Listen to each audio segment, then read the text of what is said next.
તો રાજકોટ જિલ્લાનું ધોરાજી ધુમ્મસની ચાદરમાં ઢંકાઈ ગયું છે। ત્યારે ધુમ્મસભર્યા વાતાવરણને કારણે વાહન ચાલકો પણ પરેશાન થયા છે।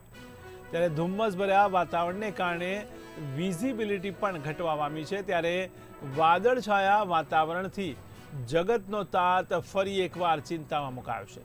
ત્યારે ઘઉં, જીરું, ધાણા અને ચણા તેમજ ડુંગળી અને લસણ સહિતના પાકને નુકસાનની ભીતિ સેવાઈ રહી છે।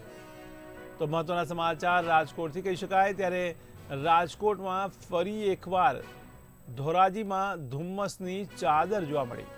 ત્યારે ધોરાજી ધુમ્મસની ચાદરમાં ઢંકાયું હોય તેવું દેખાઈ રહ્યું છે। ત્યારે ધુમ્મસભર્યા વાતાવરણને કારણે વાહન ચાલકો પણ પરેશાન થયા છે। ત્યારે ધુમ્મસભર્યા વાતાવરણને કારણે વિઝિબિલિટી ઘટી જવા પામી હતી।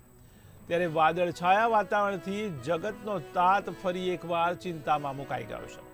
ત્યારે ઘઉં, જીરું, ધાણા, ચણા, ડુંગળી, લસણ સહિતના પાકને પણ નુકસાનીની ભીતિ સેવાઈ રહી છે।